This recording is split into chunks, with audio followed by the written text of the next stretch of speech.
भारत एक ऐसी भूमि है जहाँ प्राचीन काल से ही कई महान हस्तियों ने जन्म लिया है। सभी विद्याओं में समान रूप से पारंगत महान विभूतियों ने लाखों लोगों का मार्ग आलोकित किया है। भगवान बुद्ध उनमें से एक हैं। उन्होंने एक नए धर्म को जन्म दिया और लाखों लोगों के जीवन को एक नया अर्थ दिया। लेकिन क्या आपने कभी सोचा है कि ये शिक्षक जो कई लोगों के लिए प्रेरणा है, उन्होंने प्रेरणा कहाँ से ली? खैर, ये प्रकृति है।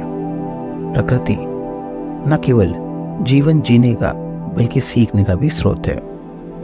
ये सीखने के लिए बहुत कुछ प्रदान करती है, लेकिन जिस तरह से ये हमें सिखाती है उसे देखने के लिए हर किसी के पास दिव्य आंखें नहीं होती हैं। प्रकृति से प्रेरणा लेने के लिए कठिन तपस्या के साथ बहुत काम करने की आवश्यकता होती है और आत्मज्ञान के चरण तक पहुंचने के लिए और भी अधिक कड़ी मेहनत की आवश्यकता होती है।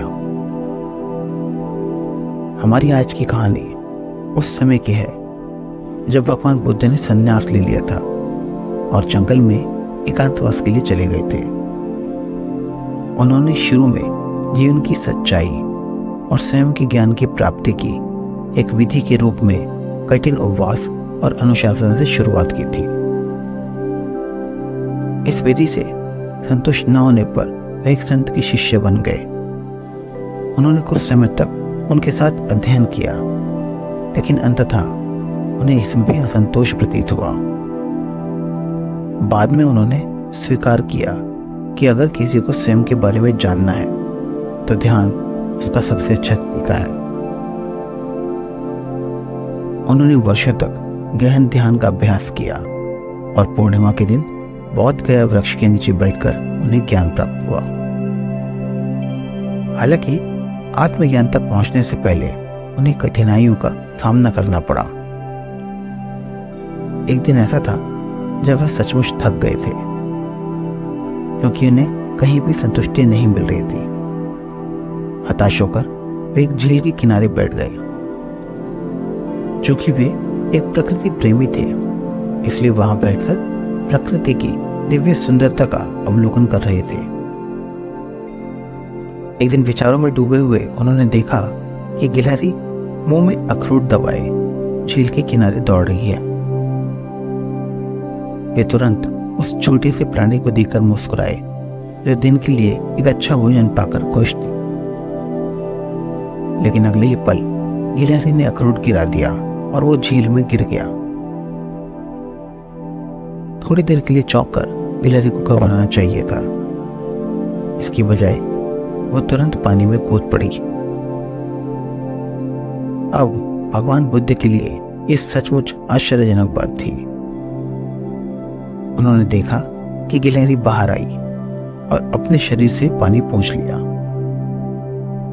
वो फिर पानी में कूद पड़ी और वापस आकर पानी पोंछ दिया। गिलहरी ऐसा करती रही। उसे विश्वास था कि वो इस तरह से पूरी झील को सुखा सकती है और फिर अपने द्वारा गिराए गए अखरोट को बाहर निकालने में सक्षम होगी। बुद्ध ने सोचा कि वो कितना मूर्खतापूर्ण कार्य कर रही है, क्योंकि गिलहरी के इस तरह से झील को खाली करना असंभव था। लेकिन वे जो निरंतर प्रयास कर रही थी, उसने निश्चित रूप से बुद्ध का दिल जीत लिया।